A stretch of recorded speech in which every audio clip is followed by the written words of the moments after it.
Selamat datang kembali di channel YouTube Kisah Misteri Horor. Pada kesempatan ini kami hendak mengisahkan tentang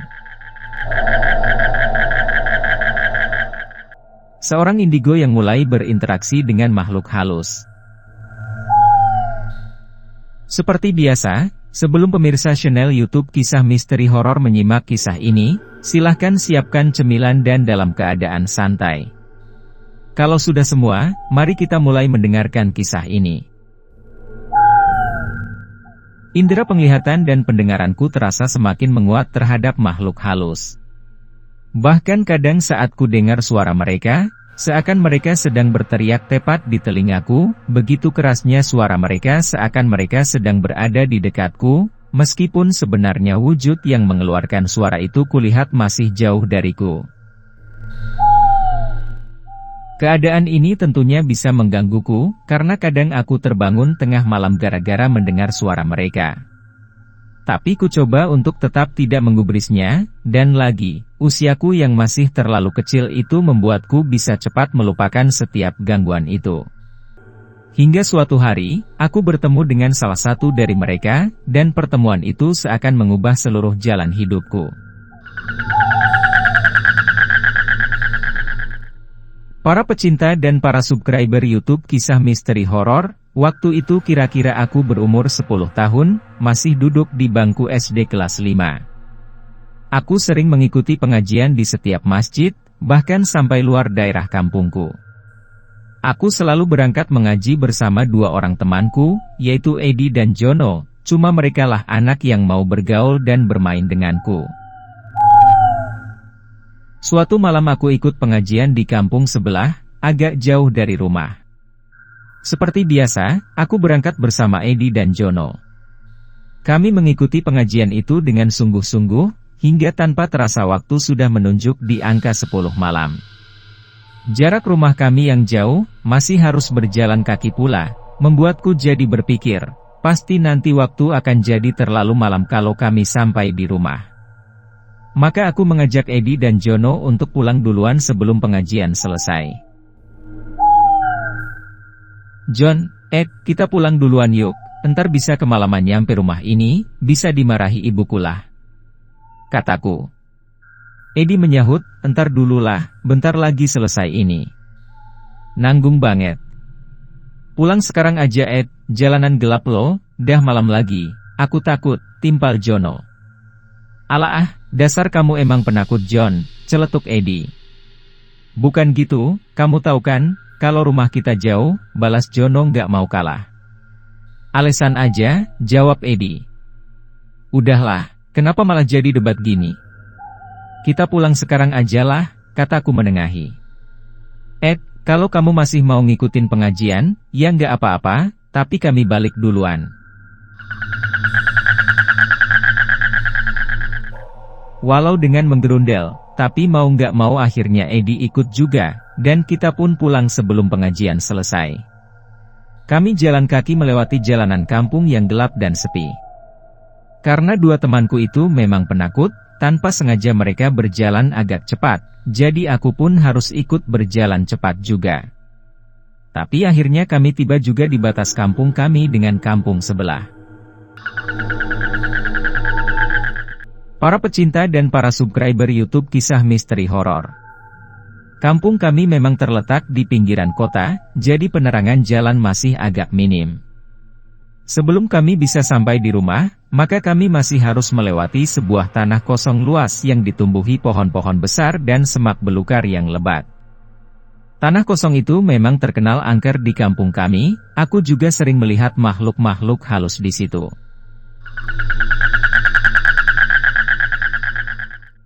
Edi dan Jono makin mempercepat langkah kaki mereka hingga jadi setengah berlari, maka aku jadi terus-terusan ketinggalan di belakang. Woi, jalan jangan cepat-cepat. Santai aja napa, teriakku. Edi menyahut, kamu gak ngerti ceritanya sih, kata orang-orang, tanah kosong itu angker loh. Alah, angker apanya? Emang kamu pernah melihat, tanyaku. Ya belum, tapi dengar-dengar dari cerita orang tua, jawab Edi. Cuma dengar cerita aja kok jadi takut, selorohku. Kamu juga penakut aja kok tadi bisa ngatain Jono penakut. Kamu juga, sok berani, entar kalau beneran ada penampakan, pasti kamu yang lari duluan. Edi masih saja tidak mau kalah. Para pecinta dan para subscriber YouTube Kisah Misteri Horor. Akhirnya aku pun diam tidak menjawab, karena tidak ingin perdebatan itu terus berlanjut. Mereka seolah berjalan semakin cepat saja, hingga jadi setengah berlari. Dan tiba-tiba, terdengar suara tawa cekikikan perempuan, sebuah tawa keras yang melengking-lengking mengerikan. Wah! Seperti diberi aba-aba, dengan kompaknya Edi dan Jono berteriak bersamaan sangat keras dan lari berserabutan tunggang langgang. Otomatis aku ditinggal sendirian oleh mereka. Sial bener mereka berdua itu. Dengar orang ketawa aja kenapa harus lari, sih, umpatku. Kulambatkan langkahku jadi berjalan biasa saja. Aku jadi penasaran dan celingukan mencari, siapa yang tertawa di malam begini. Tiba-tiba saja angin bertiup sangat kencang, sampai pohon-pohon besar meliuk-liuk dengan hebat, debu-debu beterbangan menutupi pandangan, sepertinya akan ada sebuah badai yang datang. Lalu di saat itulah aku melihat suatu kelebatan sebentuk kain sangat panjang, meskipun malam itu gelap, tapi masih bisa kulihat kalau kain itu berwarna hitam.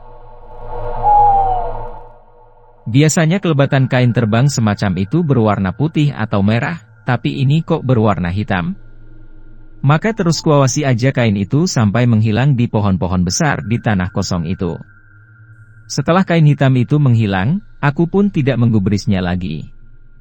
Tiupan angin kencang itu masih berlanjut. Tapi ku teruskan langkah kakiku melanjutkan perjalanan pulang. Teman-temanku sudah sangat jauh dan gak kelihatan lagi. Tapi mendadak saja, entah dari mana datangnya, kira-kira 10 meter di depanku, sudah ada suatu bayangan siluet seseorang yang berdiri tegak di tengah jalan.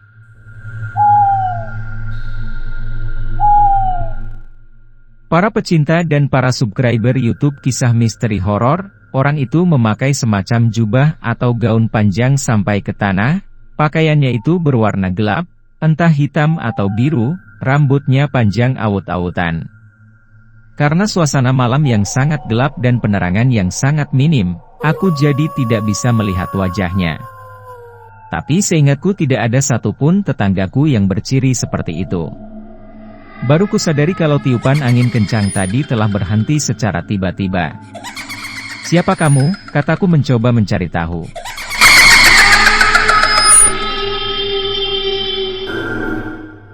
Lagi-lagi sosok itu cuma tertawa melengking. Jadi ternyata orang inilah yang tadi tertawa hingga membuat Edi dan Jono lari terbirit-birit. Kalau mendengar dari suara tawanya yang melengking itu, aku yakin jika orang itu adalah perempuan, dan kini dia mulai bergerak perlahan mendekatiku, tapi saat kulihat ke arah kakinya, ternyata kaki itu tidak menapak tanah. Dia melayang satu jengkal di atas aspal jalan. Dari situ aku jadi tahu kalau sosok yang berada di depanku itu bukanlah manusia, tapi sebangsa makhluk halus. Tanpa sadar kakiku melangkah mundur. Tapi ternyata sosok itu berhenti sejauh sekitar 5 meter dariku. Bahkan dalam jarak segitu pun aku belum bisa melihat wajahnya. Kuambil sendalku dan bersiap untuk melemparkannya ke arah makhluk itu. Jangan mendekat, teriakku. Makhluk itu kembali tertawa melengking. Apa maumu? Tanyaku, kenapa kau mencegatku di sini? Lagi-lagi makhluk perempuan itu cuma tertawa melengking-lengking.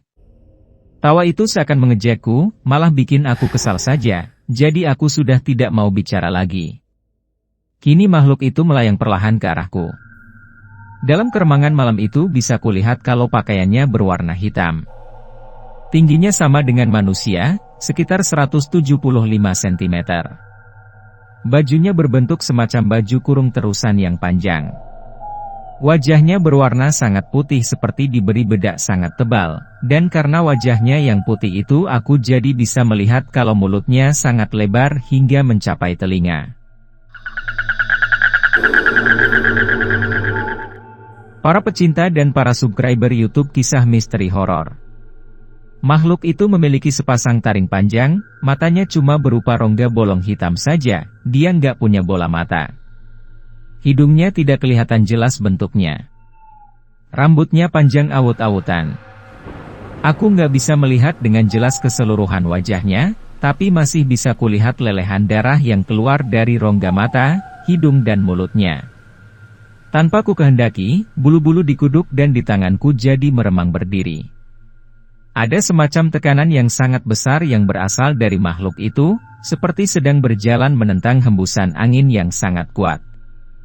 Hingga membuatku jadi sangat tidak nyaman. Perasaan macam apa pula ini? Aku tidak merasa takut, tapi merasa sangat tertekan, dan anehnya, kenapa pula bulu kuduk bisa merinding hebat begini? Aku malah jadi heran sendiri. Dari semua ciri-ciri yang kulihat itu, bisa kusimpulkan kalau makhluk halus itu berjenis kuntilanak, makhluk yang paling sering aku lihat. Tapi kenapa bajunya berwarna hitam? Dia terus melayang pelan mendekat ke arahku, kini jarak kami cuma terpaut 3 meter. Dan perasaan tertekan itu jadi jauh lebih kuat lagi. Aku seperti sedang ditekan oleh sebuah tembok yang tidak kelihatan, hingga membuat kepalaku jadi pusing dan perut jadi mual secara tiba-tiba. Kata hatiku mengatakan jika aku harus menjauh darinya, sepertinya makhluk ini berbahaya. Maka aku pun mundur lebih jauh lagi. Tapi ternyata makhluk perempuan itu pun ikut maju, hingga jarak kami jadi tetap sama. Tekanan dari makhluk itu semakin terasa sangat kuat, bahkan kini bisa kurasakan seperti ada suatu hawa panas menyengat, tapi di kejap berikutnya, hawa itu langsung berubah jadi sangat dingin, dan kemudian hawa itu balik lagi menjadi panas, begitu seterusnya hingga aku jadi merasa meriang panas dingin. Para pecinta dan para subscriber YouTube Kisah Misteri Horor, aku benar-benar heran dibuatnya. Makhluk perempuan itu berbeda dengan makhluk halus yang selama ini sering kujumpa. Aku belum pernah menemui makhluk halus semacam ini. Dan kini dia mulai berbicara, suaranya terdengar seperti datang dari kejauhan. Dan anehnya, suaranya lembut dan merdu. Sungguh aneh, makhluk dengan wujud mengerikan begini bisa bersuara sedemikian lembut dan merdu. Dia menjawab pertanyaanku tadi. Namaku Salma. Aku adalah bangsa jin, biasanya menampakkan diri dengan wujud yang disebut manusia sebagai kuntilanak hitam. Mana ada kuntilanak hitam? Di mana-mana yang namanya kuntilanak itu putih atau merah. Jangan dusta kamu, kataku membantah. Aku tidak berdusta.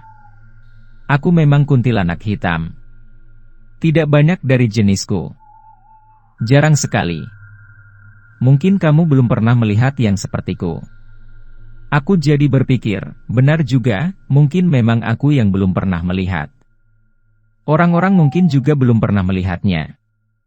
Tapi sudahlah, gak penting untuk diketahui. Lalu kenapa kamu mencegat aku dan teman-temanku, tanyaku. Sudah lama aku mengikutimu dan mengamatimu. Aku suka dengan auramu. Aura itu apa? Aku nggak punya aura, bantahku, meskipun aku nggak ngerti. Semua orang punya aura. Dan auramu itu putih biru, sejuk, membuatku nyaman. Bolehkah aku ikut denganmu? Tidak boleh, jawabku cepat. Kenapa? Tanya dia. Aku takut, tidak, aku khawatir, jawabku. Kamu takut denganku? Tidak. Aku takut kamu akan mencelakanku, aku takut kamu mengganggu keluarga dan teman-temanku. Dan satu hal yang penting, aku takut kamu akan membuat aku jadi jahat. Pokoknya tidak boleh.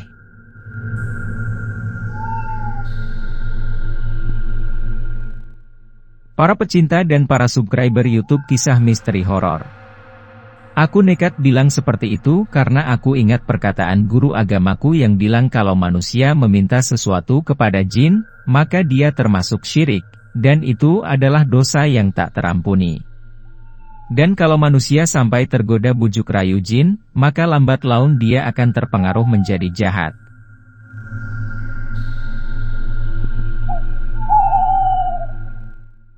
Ya, sudahlah, tapi boleh, kan kalau aku mengikutimu dari jauh? Buat apa, tanyaku. Untuk membantumu kalau kamu dalam bahaya. Bahaya apa?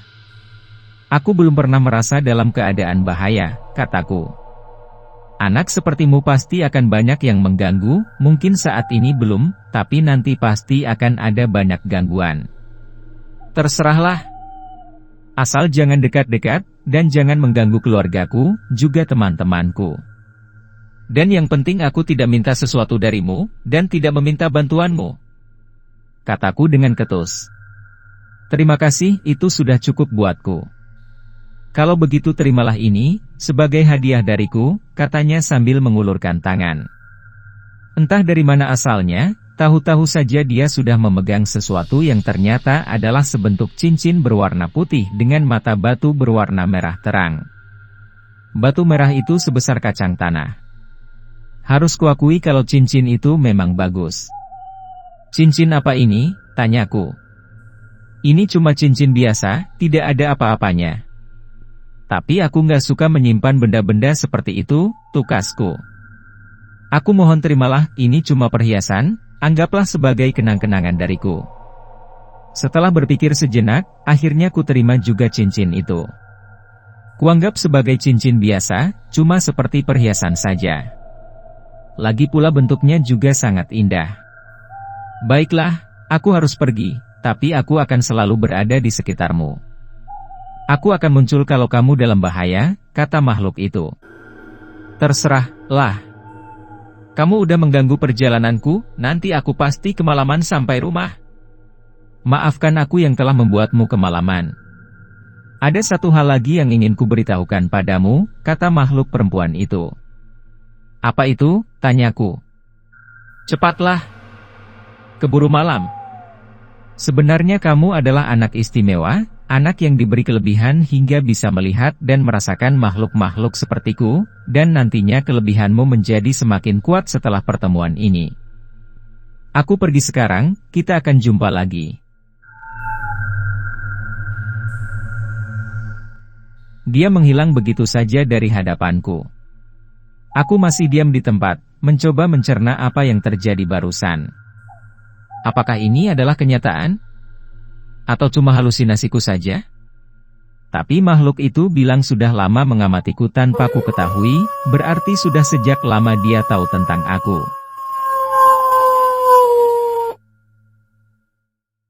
Para pecinta dan para subscriber YouTube Kisah Misteri Horor. Lalu aku ingat kata-katanya. Aku punya kelebihan? Kelebihan apanya? Apakah dengan bisa melihat makhluk halus itu adalah suatu kelebihan? Kutukan malah iya. Menjadi manusia nggak normal kok diberi kelebihan, istimewa katanya. Istimewa dari mana? Malah kalau bisa, aku memilih nggak diberi kelebihan, aku memilih nggak menjadi istimewa.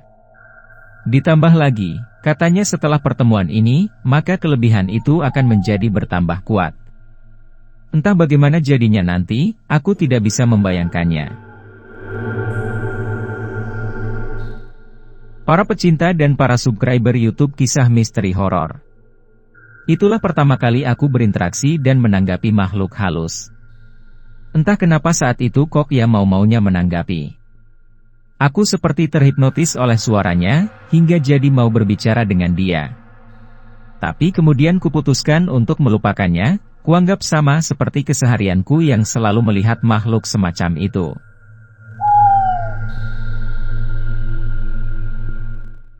Kulangkahkan kaki lagi menyusuri jalan kampung yang telah sepi itu untuk pulang ke rumah. Nah, para pecinta dan para subscriber YouTube Kisah Misteri Horor, itulah kisah misteri dari kami. Bagaimana tanggapan Anda mengenai kisah ini? Silahkan tuangkan dalam kolom komentar. Para pecinta dan para subscriber YouTube Kisah Misteri Horor, tentu penasaran dengan kelanjutan kisah ini bukan? Silahkan ikuti bagian selanjutnya esok hari di waktu dan jam yang sama, dengan cara klik subscribe dan juga loncengnya, agar Anda selalu mendapatkan notifikasi jika channel YouTube ini mengupload video kisah terbaru.